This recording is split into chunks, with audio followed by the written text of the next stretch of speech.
Hello, and welcome back to Human Behavior Lab. I'm New York, your observer and analyst. Today, we're going to examine something that has fundamentally changed how humans interact with public figures and each other. Hi, New York. I've been seeing so many stories lately about people getting judged online or having to explain themselves because of viral posts. Feels like everyone's watching everyone? Precisely. We've observed several recent incidents that reveal a fascinating psychological structure, the viral gaze. From politicians being forced to disclose medical conditions, to celebrities' personal lives being dissected frame by frame. Let's begin our analysis. I'm ready. This feels really relevant to, well, everyone who uses social media, honestly. Our first case study concerns Senator Susan Collins. Recently, she disclosed that she has an essential tremor, a neurological condition. What's notable is not the condition itself, but why she disclosed it. Right, I read about this. People on social media were speculating about her health, right? Saying things like she looked shaky or unwell. Correct. The speculation reached a threshold where she felt compelled to release an official statement. Now, let's analyze this structurally. What actually happened here? It seems like people saw something, interpreted it, shared their interpretation, and it snowballed until she had to respond? Exactly. This is what we call coerced transparency. There's a psychological principle at work called the entitlement to know. When people observe public figures, they develop a sense of ownership over information about that person. Wait, entitlement to know? That sounds a bit intense. Like, why do regular people feel like they deserve to know a politician's medical history? It stems from what psychologists call psychological ownership. When we invest attention in someone, whether through voting, following, or simply observing, we unconsciously feel we've paid for access to their life. The more visible a person becomes, the more the public feels entitled to their private information. That makes sense. I've definitely felt that way about celebrities before. Like, I've watched all their movies, so I deserve to know what's happening in their personal life. Is that wrong? We're not here to judge right or wrong. We're observing a structural phenomenon. The mechanism is neutral, the outcomes vary. In Senator Collins' case, the speculation created pressure that exceeded a threshold, forcing disclosure. So it's like a pressure valve? The speculation builds up until something has to give. An apt metaphor. Now, there's another layer, the collective detective phenomenon.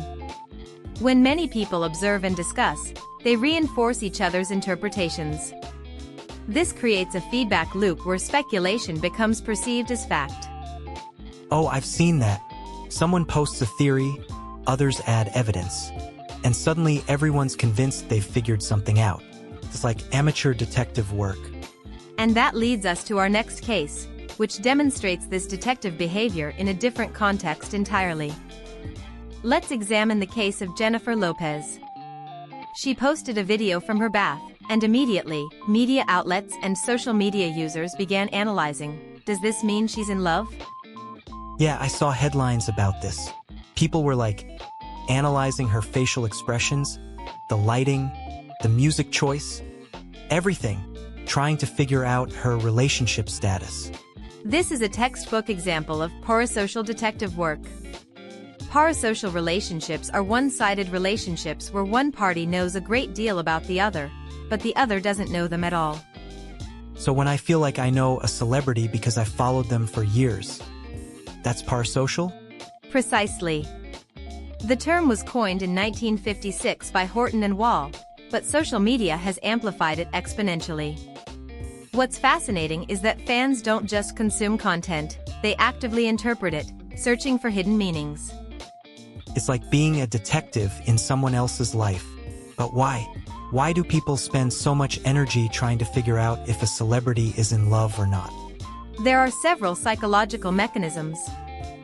First, narrative completion. Humans are story-seeking creatures. When we see fragments of a story, we instinctively want to complete it. A 30-second video is a fragment. The brain wants the whole narrative. That's so true. When a show ends on a cliffhanger, I can't stop thinking about it. Is it the same thing? Similar, yes. Second mechanism, projected self-relevance. People project their own experiences onto celebrities. If someone has recently fallen in love, they'll search for signs of love in Jlo's video. If someone is heartbroken, they'll interpret it differently. So we're not really analyzing the celebrity. We're analyzing ourselves through them? That's a profound insight. The celebrity becomes a canvas for our own emotional projections. This is why the same piece of content generates wildly different interpretations. Now let's examine a more serious manifestation of viral judgment. A football club, Bournemouth, suspended their player Alex Jimenez following viral social media posts. No trial, no investigation, just immediate suspension based on viral content. This one felt different, like the court of public opinion moved faster than any actual process. Is that normal now? We're witnessing what sociologists call viral vigilantism. The speed of social media judgment outpaces institutional processes by orders of magnitude. Organizations then react to the viral pressure rather than the facts themselves. But isn't that problematic? I mean, what if the viral posts were misleading or taken out of context? That's precisely the structural concern. Let me introduce a behavioral economics concept, availability cascade. When information is readily available and frequently repeated, it feels true regardless of accuracy. Viral content is the ultimate availability cascade. So once something goes viral, truth becomes less important than the narrative? Structurally, yes. The viral truth creates real-world consequences before the actual truth can be established. This is a fundamental shift in how human societies process information and make judgments. That's kind of scary. It feels like we're all just one viral post away from being judged by millions of people who don't know the full story. That anxiety you're expressing is what researchers call context collapse anxiety. It's the modern psychological burden of knowing that any fragment of your life could be taken out of context and presented to a global audience. Context collapse? That's exactly what it feels like. Like one moment, one post, stripped of all the context that makes it make sense. There's an interesting counterexample as well. A viral social media personality recently praised a Maryland Italian restaurant, bringing it positive attention. The same mechanism that can destroy can also elevate. So the viral gaze isn't always negative? Can work both ways? The mechanism is structurally neutral. It amplifies whatever it touches. What determines whether the outcome is positive or negative is the initial emotional valence of the viral trigger, not the mechanism itself. Let's synthesize what we've observed today. The viral gaze is a new social structure composed of several psychological mechanisms: psychological ownership, parasocial detective work, viral vigilantism, and availability cascade. And these all kind of feed into each other? Like a system? Exactly. They form a self-reinforcing system. Understanding this structure doesn't mean we can easily change it, but awareness is the first step toward more conscious participation. So next time I see something viral and want to jump to conclusions, maybe I should pause and think about what's actually happening?